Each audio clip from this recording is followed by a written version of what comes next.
Ahoj, vítám vás u dalšího videa. Dneska tady máme opět... Ne! Takže na štítek se můžete podívat zde, je to opět eSolar. A ten střídač vypadá asi takhle. Řekneme si k němu trošku nějakou historii. No a trocha nějaké té historie. Takže byl zapojen pouze jako nabíječ. Panely baterka. Tvářil se, že pracuje dobře. Kontrola střídače v 10 večer, to už byla tma, stále nabíjel, ukazoval 200 W z panelu, tak jsem ho vypl. Druhý den ráno zapnuto a vyskočil první varovný kód, vysoké napětí na panelech 588 V, ručně změřeno na přívodu 290. Na první dobrou je mi divný, že to je téměř dokonale dvojnásobek, jestli dobře počítám. Zapnutí AC aut bylo OK, po chvíli opětovné zapnutí vyskočil další varovný kód, selhání soft startu. Další den už ani nenaskočil, ale rovnou se vypínal. Byly případy, kdy vyskočil varovný kód 15, nízké napětí na panelech a střídač ukazoval 397 V. OK, takže jdeme ho teda rozebrat a zkusíme se podívat, co mu chybí. No hele, než to tady začnu kuchat, tak si ho zkusíme zapnout, jo, jestli to něco udělá. Ten vstup na ty baterky je teda 48 V, což mám nastaveno na zdroji a zapínám.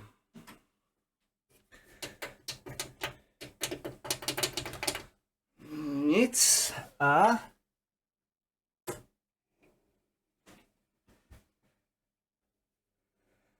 skočí rovnou fold a vypne se výborně. Takže aspoň máme nějakou závadu, kterou jsme teda schopni nasimulovat, jo. Fold a vypne se. 48 V tady samozřejmě mám. Jo. A ten střídač se nezapne, dobrá, takže vypínám zdroj a jdem ho teda rozebrat a zkusit se podívat, kde může být problém. Máme tedy rozkrytováno a na první pohled můžeme vidět, ano, přesně vůbec nic. Takže změříme nějaký úplně jako základní věci, jenom tak to hodně proběhnu, jo.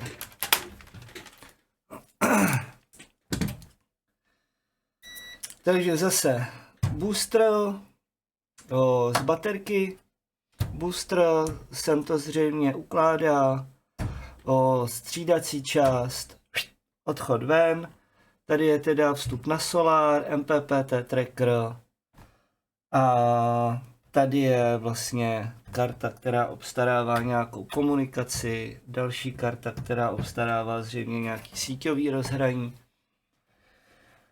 A co byste tady chtěli mít víc jako za ty peníze? Takže jdem se podívat.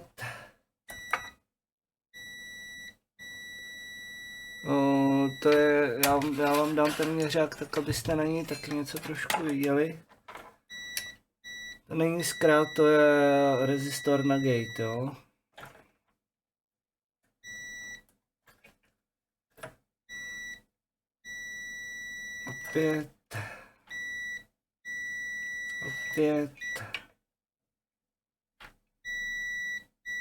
Opět rezistor na gate. Výborně, tady máme teda diodu, ale nemyslím si, že by byl problém na té střídací části, protože co mám informaci, nebo co jste sami mohli slyšet, tak ten panel byl, nebo ten invertor byl používaný jenom jako nabíječ, jo.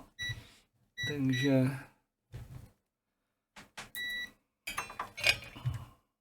tady ani není jako vidět jakákoliv jedna závada.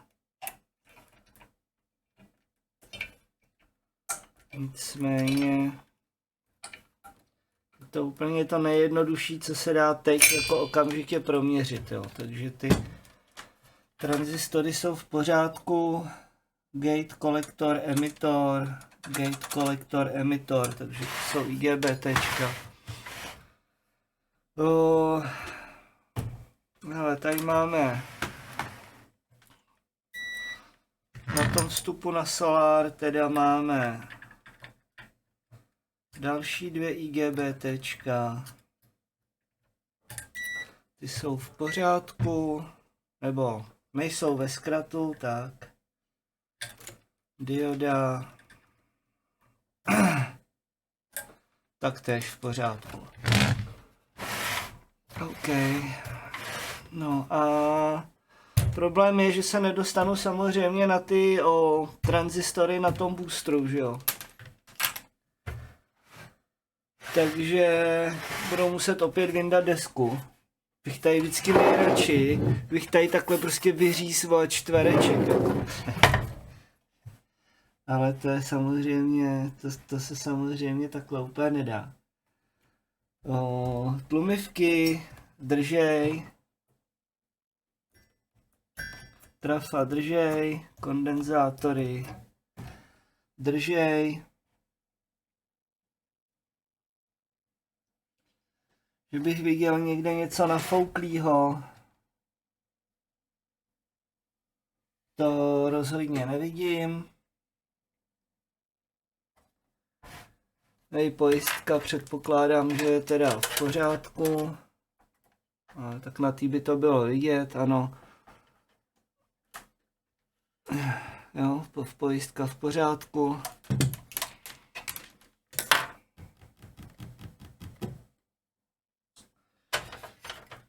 No a to je tak nějak asi jako všechno, co tady teď, takhle jako bez vyndání té desky můžeme asi jako vyzkoušet. Já tady skutečně nevidím žádnou zřejmou závadu. Ale jelikož to teda dělalo, já se na to ještě jednou podívám. Vysoké napětí na panelech. Ručně změřeno 290, hlásilo to 588, tak si myslím, že problém bude někde v téhle části.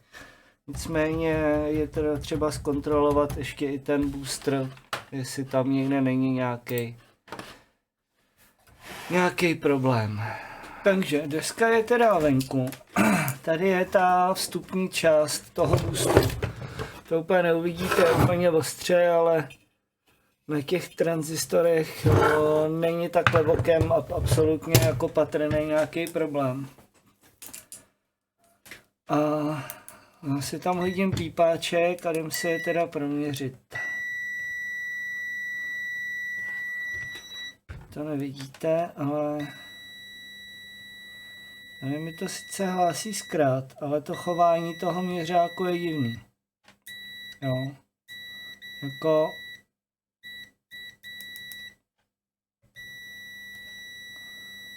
takže když si to otočím, žádný zkrat tady není, jo. Takže to je jenom zavádějící informace, tady zřejmě bude nějaká kapacita. Což mi i na tom měřáku jako zanechává takhle to dlouhý pípání. Jo. Stejně tak teda tady. Já ho klidně vyndám. Ale vsadím se, že ten tranzistor nebude ani jeden ve zkratu, jo? A navíc všechny se chovají naprosto stejně.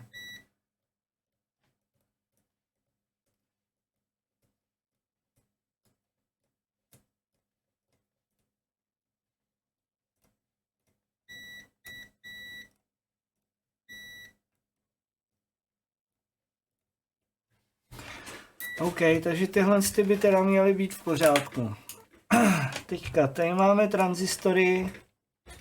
Tyhle tranzistory ovládají tyhle tranzistory, tudíž tady máme, tady vidíme o 30 ohmový rezistor na gate. Takže proměříme ještě tyhle tranzistory, ty ve zkratu nejsou, ale tady není důvod myslet si, že by cokoliv mělo být špatný. Jo. Když jsou tady ty dobrý, tak jako není důvod myslet si, že by nějaký další měly být jako v háji. Nicméně můžeme si to proměřit. 30 ohmů, opět rezistor na gate. Taktéž rezistor na gate, tady jsme se neskusili. Opa. Rezistory na gate, takže ty jsou v pořádku. Rezistory na gate. 30 ohmů. 30 ohmů, to je samozřejmě potom třeba teda změřit všechny, jo, ty rezistory, ale kdyby byl špatný rezistor na gate, tak stopro bude špatný i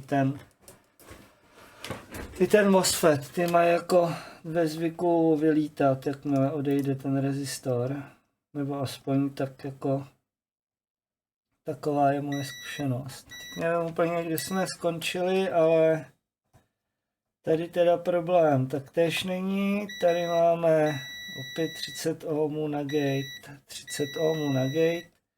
Ty gatey by teda měly být spojený mezi sebou, samozřejmě mi to ukazuje 60 ohmů, protože na každý ten gate jde 30 ohmový rezistor.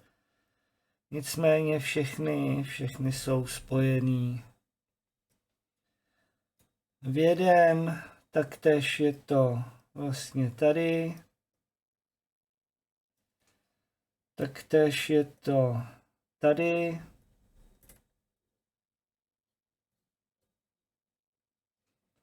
taktéž je to tady. Jo, ale říkám všechny, ale myslím všechny jenom v těch čtveřicích, jo, samozřejmě mezi sebou by to nemělo být propojený, protože vždycky tu čtveřici řídějí tyhle dva tranzistory. Dobrá, tedy odsaď z těch tranzistorů bychom měli jít na ty trafíčka. Přes 100 ohmový, 110 ohmů rezistor. 110. Podívám se. Je 10 a bude tady někde ještě 100. Jo, takže odsaď jdeme, jo, sem jdeme ještě přes 100 ohmový, tady jdeme na 110 a tady už jsme na tom tranzistoru, OK. A na ty trafíčka bychom měli jít, jdeme odsud.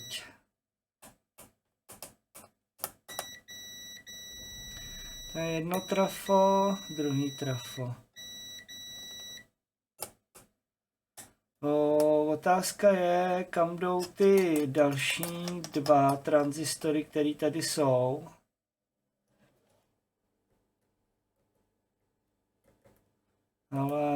Ale to teď bych to musel jako dohledávat, jo.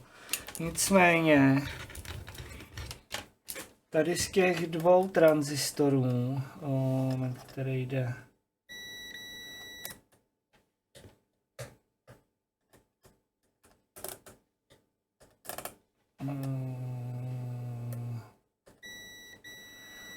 Ten nám jde na trafo, teda na primár toho trafa. Sekundár už jde sem. Jak jsme si ukazovali, přes těch 110 ohmů. A teďka tyhle tranzistory by měly být ovládaný odsud. 11 nebo 14 pin. Protože tady je dvojitej, jak to nazveme, já teď úplně přesně nevím, jak to nazvat, jo, ale dvojitej PWM regulátor. A ten mrská tady s těma.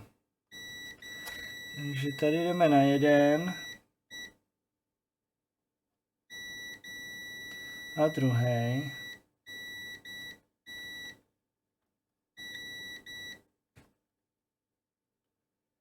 A jo, moment. Teď jsem vám kecal.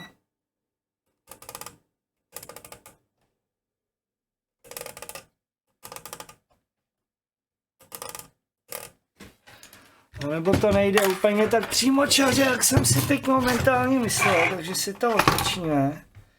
Jo, my jdeme ještě tady. Výborně. Teď jsem si zase poškrábal stůl jako prase. Nicméně odsaď pin 11 a 14 by měl řídit gatey.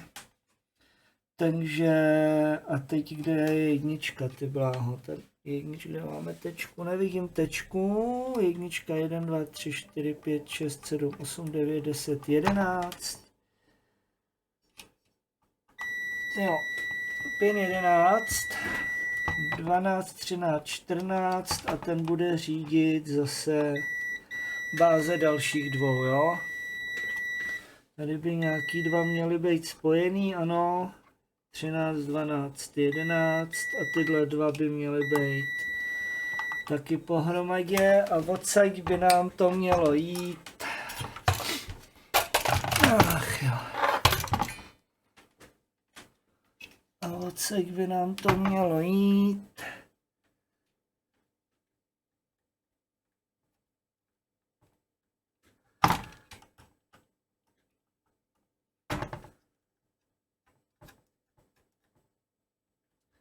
Sem, ale ono to nejspíš půjde ještě přes nějaký větší rezistor.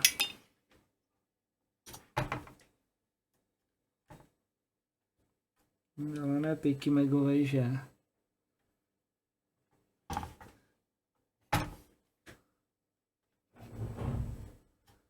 Stále 5 mega, stále 5 mega. Tak v tom případě to teda ale musí jít odsaď. 1, 2, 3, 4, 5, 6, 7, 8, 9, 10, 11. Tak v tom případě to ale teda musí jít odsaď. Ale už 100 ohmů. Jo, jednou 100 ohmů, po druhý 100 ohmů, 12, 13, 14, pojedou teda tady na ty dva. Jednou 100 ohmů, po druhý 100 ohmů. Takže ta mrskací část vypadá, že nebude mít žádný problém. OK. Takže pojďme se teda zamyslet, v čem nám psal kolega, že je teda problém. Hele, já to ještě takhle písknu.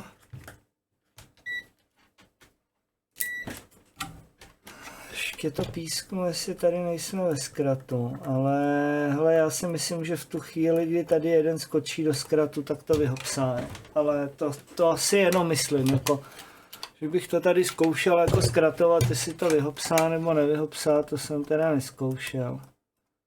Ale myslím si, že jakmile ta jakákoliv část toho buzení prostě vyskočí, tak je to velice snadno poznat. Ještě si tady vezmeme ty rezistory. Můžeme si teda ještě v rychlosti změřit ty rezistory mezi sourcem a drainem. 5 kg, máme tady 20 kg rezistory, máme tady opět 4 paralelně, takže na každém bychom měli najít 5 kg. 5 kg, 5 kg a 5 kg, jo. V nějakém z předchozích videí, kde jsem zpravoval nějaký střídek, jsme si to vysvětlovali, že těch 5 kg na každém rezistoru je prostě daný tím, že jsou tady 4 stejné hodnoty a v tu chvíli, kdy jsou 4 stejné hodnoty paralelně, tak lze hodnotu vydělit počtem rezistorů, ale platí to jenom u těch, který mají stejnou hodnotu. OK, ještě jsem tady měřil, tuhle část.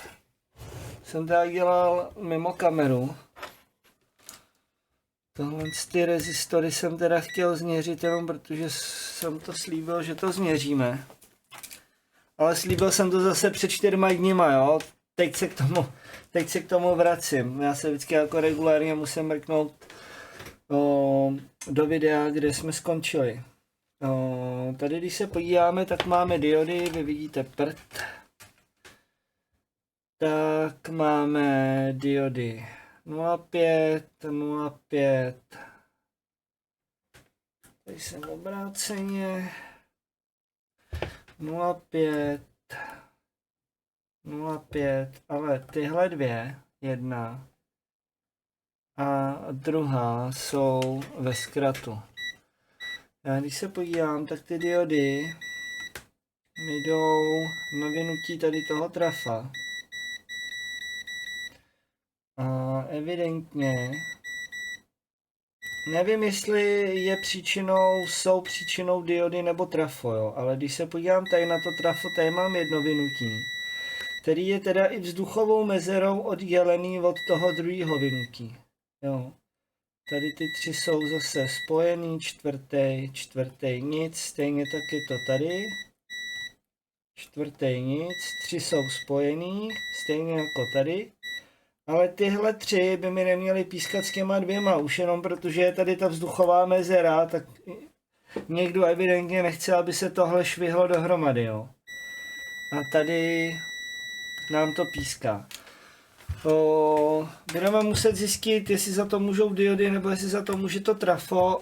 Jako první půjdu spíš po těch diodách, protože přece jenom jsem jako viděl víckrát proražený diody než trafo.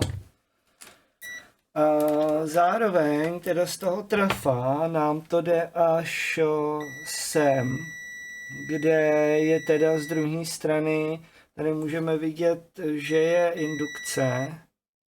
Myslím, že jsou to tady ty piny. Ne, tady kecám, sorry. A z druhé strany je current sense senzor, což je vlastně senzor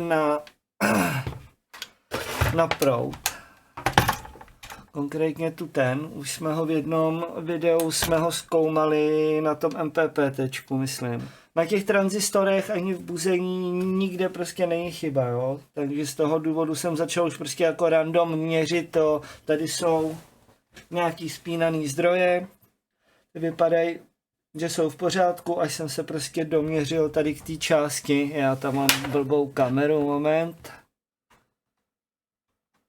Takhle, až jsem se prostě doměřil k téhle části, která teda vypadá, že tady máme teda závadičku, takže jdeme sundat tyhle dvě diody a uvidíme, jestli nám odsaď zmizí ten zkrát, jestli ne, tak budeme muset vytáhnout tyto trafo.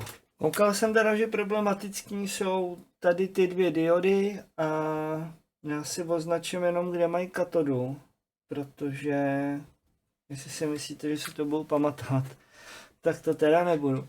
Koukal jsem, že jsou všechny ty diody stejný, jo, v tom obvodu, takže pak si z nějaký, kde to bude trošku líp čitelný, přečteme, protože tady je ještě něco a já si to potom přečtu na nějaký diodě, kde to bude trošku líp čitelný. Teď si jedeme teda sundat dolů, já si vezmu nějakou mističku, který si ty diody rovnou hodím, ať je tady pak nehodím zase po stole.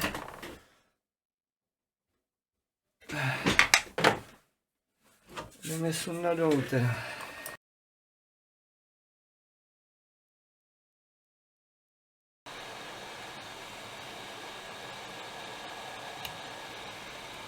Tak to máme jednu.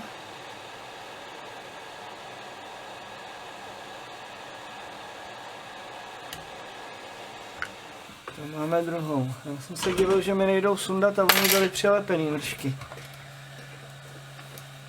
OK. Takže, co ten zkrát? Jo, necháme to vychladnout.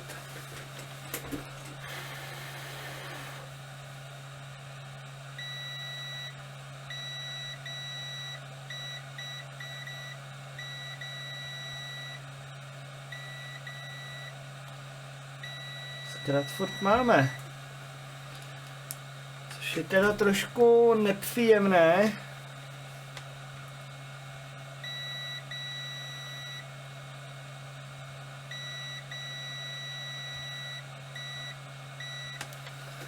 Vypadají ty diodky. Jo, ty diodky se mi zatavily do toho plastového víčka, výborně. Takže diodky teda budou nejspíš v pořádku. Já vás přepnu na normální kameru. A jdem si změřit ty diody.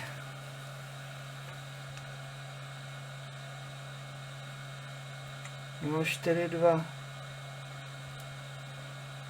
Ano. No 4,3. Takže diody jsou evidentně v pořádku. Otočíme ji. 0,4 a nic. Dobrá, takže diody jsou evidentně v pořádku. Nicméně stále máme teda zkrat mezi těma vynutíma, jo. A trošičku prekérka je, že já úplně nevím. Nicméně tady je dioda.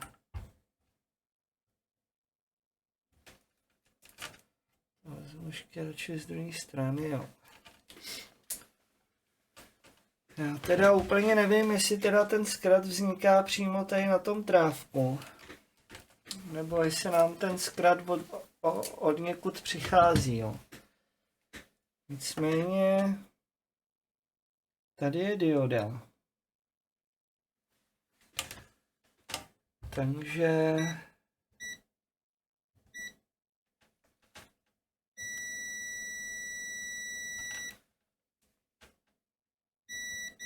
pokud by ten zkrat od někud přicházel,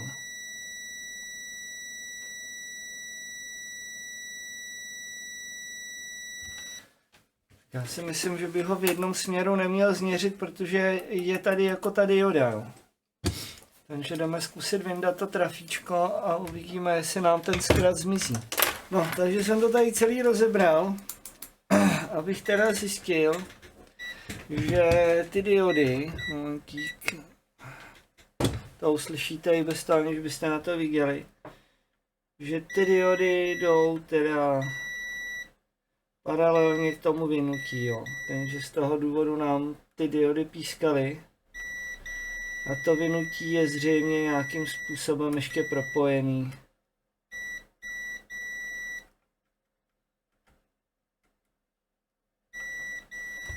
Propojený do sebe. Nicméně asi bych tady úplně jako nehledal závadu, ale to jsou věci, jako které, když si to jako nerozebereš a nedoměříš, tak jako bez schématu, jak to máš vědět. Já to poskládám a tahle deska teda vypadá, že bude v pořádku, takže se podíváme na nějakou další část, jo? Protože fakt jako netuším, co bych tady měl jako hledat, schéma k tomu nemám. Takový ty úplně nejvíc vokatý věci, jako je střídač, booster, tak to prostě vyskákaný není, takže tady bych asi problém nehledal, takže se mrkneme jinam. No hele, prošel jsem to tady tak nějak úplně všechno. A tady jsem nenašel závadu, v té komunikační kartě, co tam chcete hledat za závadu. A pokud to teda zapnu, střídač se rozsvítí, skočí tam fault a v okamžitě se vypne. Hele, já jako upřímně, k tomu neexistuje žádný schéma, tady není nic digitálně poškozený, já nevím, co tady mám hledat, jo. Absolutně to jako netuším. A tohle video bych teda jako asi ani nevydával, když jako, hele, abyste si nemysleli, že jako vždycky všechno opravím, jo. Budíš, tohle to skončilo neúspěšně, když se můžete mrknout, tak ty střídače vevnitř vypadají, vesně se to pořád to a samý, pořád ten a samý shit. Nicméně jako zkuste si zvážit, a říká to i Killeros, a budu to říkat i já tady u toho. Zvažte si, jestli to, že ušetříte nějakou částku, OK, ne jako zrovna malou částku, ale jestli vám to stojí za to, abyste doma měli střídač, který bude běžet jeden večer a pak na něj neexistuje servis, jako neexistuje prostě, jo. Ten pán se snažil domluvit přímo s výrobcem, trvalo mu jenom měsíc, mu trvalo jenom to, než mu vůbec odpověděl na e-mail s tím, že mu možná, když jako bude dobrá konstelace hvězd, pošle jakousi desku, jako nevím, jakou desku mu chce posílat, když ten výrobce absolutně netuší, kde je závada, jako jo. Takže jako zvažte, jestli vám to stojí za to, jako, protože a řeším to teďka zase jiný střídač, že prostě tyhle střídače jako nechce nikdo opravovat, nikdo s tím nechce mít nic společného, já se ani nedivím, jako já jsem na tom strávil 2 dny a nikam jsem se nepohnul. Jo. Takže skutečně zvažte, jestli má význam, jakýkoliv význam kupovat tohle. A je úplně jedno, jako jestli je to e-solar, nebo A-solar, nebo B-solar, nebo na-solar, jako je to jako, hele, je to na vás, no, ale buďte připraveni na to, že pak vám to prostě nikdo neopraví, jo, že k tomu neexistuje schéma, že jo, protože je to okopírovaný něco, já teď nevím z hlavy co, a kdyby k tomu vydali schéma, tak je jasně vidět, že je to něco okopírovaný. A jako, sorry, tady prostě, pokud tady nebude viditelná závada, jako bylo u toho střídače předtím, který teda ještě nevyšel, že čekám, až ho otestujeme přímo v zátěži, že budou vyskákaný tranzistory, nebo nafouklý kondíky, nebo já nevím, tady, já nevím, rozbitý trafíčko, tak jako, on to nikdo neopraví, protože o tom nikdo nic neví, jako k tomu nic není, nebo neříkám, že nikdo, ale jako asi budete docela mít jako hoňku sehnat někoho, kdo vám to opraví, jo, stejně jako Killeros, jako říká se svářečkama, kupte si prostě pořádnou svářečku, na kterou existuje servis, tak já vám říkám, kupte si pořádný střídač, na který existuje servis, protože tohle jsou jako vyhozený prachy, ten střídač jel možná 2 dny, jo, a skončil mi tady na stole. Já teda nevím, kolik to stojí, ale jako 2000 to stát taky nebude. Takže jako je to na vás, no. Ale jako třeba nevím, no. Když pak jako schánět nějakého šmudlu z YouTube, jestli to dá dohromady nebo nedá dohromady, jako je lepší tady mít prostě autorizovaný servis, o kterém víte, že vám to opraví, no. Jako. Sorry, je to tak prostě. Ale k tomuhle videu je to všechno, mějte se fajně a uvidíme se u něčeho, co snad dáme dohromady. Čau.